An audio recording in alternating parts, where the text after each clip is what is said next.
पुरानी शहर हैदराबाद के तापुर पुलिस स्टेशन हदूद में चिंतलमेट, MM पहाड़ी, सुलेमान नगर और दीगर इलाकों में पुलिस ने घर घर तलाशी ली। इस मुहिम का मकसद आवाम में एतमाद पैदा करना, जराइम से पाक समाज की तश्कील और जराइम पेशा अफराद पर नजर रखना था। मुहिम के दौरान शराब की बोतलें जब्त की गई और दुकानों की भी तलाशी ली गई ताकि मालूम हो सके कि दुकानों पर गांजा या गुटखा जैसी कोई गैर कानूनी अशिया तो फरोख्त नहीं हो रही है।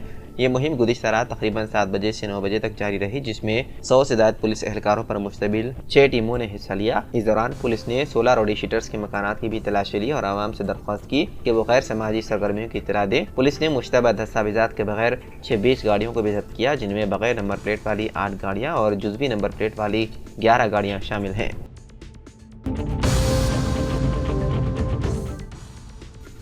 तेलंगाना के बाज़ अजला में आइंदा 24 घंटों के दौरान गरज चमक के साथ बारिश का इम्कान है। महकमा मौसमियात ने जिन अजला में बारिश की पेशकयासी की है उनमें आदिलाबाद, आसिफाबाद, मंचिरियाल, निजामाबाद, जगतियाल, राजन्ना सिलसिला, करीमनगर, पेद्दापल्ली, जयशंकर, भूपालपल्ली, मुलुगु, भद्रादरी, कोतागुडम, खम्मम, नलगुंडा, सूर्यापेट, महबूबाबाद, वरंगल और हनमकुंडा शामिल हैं। इसके अलावा रंगारेड्डी, हैदराबाद, मिर्चल, मलकाजगिरी, वकाराबाद, संगारेड्डी, मेदक और कामारेड्डी में भी कहीं कहीं बारिश का इम्कान है। महकमा मौसमियात ने कहा कि अगले 7 दिनों में तेलंगाना के कई मकामात पर हल्की ता औसत बारिश का इम्कान है।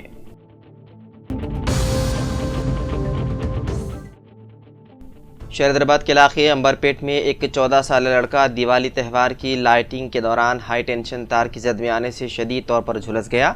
ये वाकया उस वक्त पेश आया जब लड़का अपने घर को दिवाली के लिए सजा रहा था। उसका हाथ गलती से घर के ऊपर से गुजरने वाले हाई वोल्टेज लाइन को छू गया, जिसके नतीजे में उसका जिस्म शदीद तौर पर झुलस गया। नौजवान लड़के को फौरी तौर पर इलाज के लिए गांधी अस्पताल ले जाया गया। अस्पताल ज़रा ने इत्तला दी है कि लड़के की हालत तशवीशनाक है।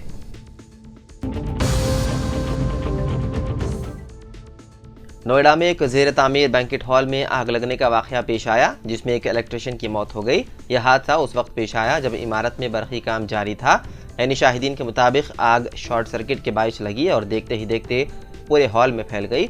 रिपोर्ट के मुताबिक नोएडा के सेक्टर 74 और सेक्टर 113 इलाके के सरफाबाद गांव के करीब ज़ेर तामीर लोटस बैंकेट हॉल में मंगल की रात तकरीबन 3:30 बजे अचानक जबरदस्त आग लग गई। फायर ब्रिगेड के अमले ने तकरीबन 15 गाड़ियों की मदद से आग पर काबू पाया। आग की जद में आने के सबब एक इलेक्ट्रिशियन की मौत हो गई, जिसकी शिनाख्त परविंदर के तौर पर की गई है। हैदराबाद पुलिस ने गुज़िश्ता एक हफ्ते के दौरान परवाज़ों को निशाना बनाते हुए गुमनाम बम की झूठी धमकियों के सिलसिले में 8 मुकदमा दर्ज किए हैं। उन धमकियों का मकसद खौफ व हरास पैदा करना और हवाई सफ़र में खलल डालना है। बताया गया है कि गुज़िश्ता रोज़ भी इंडिगो की 5 परवाज़ें और एयर इंडिया की एक परवाज़ में बम रखे जाने की झूठी इत्तला मौसूल हुई, जिसकी वजह से एयरपोर्ट अमला और मुसाफिरों को शदीद मुश्किलात का सामना करना पड़ा। हुकाम ने नोट किया कि उन झूठे फ़ोन कॉल्स ने न सिर्फ परवाज़ों के निज़ामुल औक़ात में खलल डाला बल्कि हिफाजती वसाइल को और मुसाफिरों के एतमाद को भी मुतासिर किया है। हैदराबाद के इलाके सिकंदराबाद की खातून सब रजिस्ट्रार ज्योति को जाली दस्तावेजात के रजिस्ट्रेशन केस में पुलिस ने कर लिया गिरफ्तार। अदालत ने उन्हें 14 दिन के रिमांड पर भेज दिया। ये मामला शहर के कुतुबुल्लापुर के इलाके सुभाष नगर में 200 गज जमीन पर कब्जे से मुताल्लिक है, जिस पर इल्जाम है कि पद्मजा रेड्डी नामी खातून ने जाली दस्तावेजात के जरिए कब्जा किया। मादी में कुतुबुल्लापुर सब रजिस्ट्रार के तौर पर खिदमात अंजाम देने वाली ज्योति पर इल्जाम है कि उसने जाली दस्तावेजात के जरिए उस जमीन को पद्मजा रेड्डी के नाम पर रजिस्टर करने में मदद की।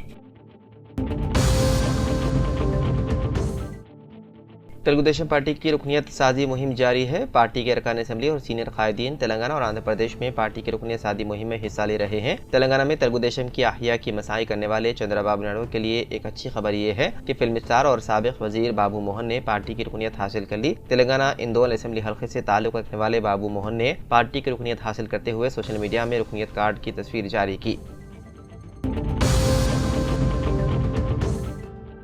हैदराबाद में एक घर में अपने 3 साल बेटे की नाश के साथ रहने वाले बसारत से महरूम बुजुर्ग जोड़े को अंदाजा नहीं था कि उनका बेटा 4 दिन पहले फौत हो गया। पुलिस ने मंगल को इत्तला दी। पुलिस ने बताया कि जब घर से बदबू आने लगी तो पड़ोसियों ने पीर को पुलिस को इत्तला दी, जिसके बाद एक टीम मौके पर पहुंची और नाश के करीब इस जोड़े को बेहोश जमीन पर पड़ा पाया। नागोल थाना इंचार्ज ए सूर्यनारायण ने बताया है कि इस शख्स की मौत घर में हुई थी और शुबा है कि उसकी मौत 4-5 दिन पहले हालत नींद में हुई थी। ऑफिसर ने कहा कि बीनाई से महरूम बुजुर्ग जोड़े को मालूम नहीं था कि उनका छोटा बेटा फौत हो गया और उसे खाना और पानी के लिए पुकारते रहे, लेकिन उन्हें कोई जवाब नहीं मिला। उसने बताया कि शायद पड़ोसी भी उसकी आवाज़ नहीं सुन सकते। पुलिस ने उन्हें खाना और पानी फराहम किया। जोड़े से उनके बड़े बेटे के बारे में मालूमात हासिल करने के बाद पुलिस ने उसे मुत्तला किया, जो शहर के दूसरे इलाके में रहता है। लाश को पोस्टमार्टम के लिए सरकारी अस्पताल मुंतकिल करते हुए केस दर्ज कर लिया गया।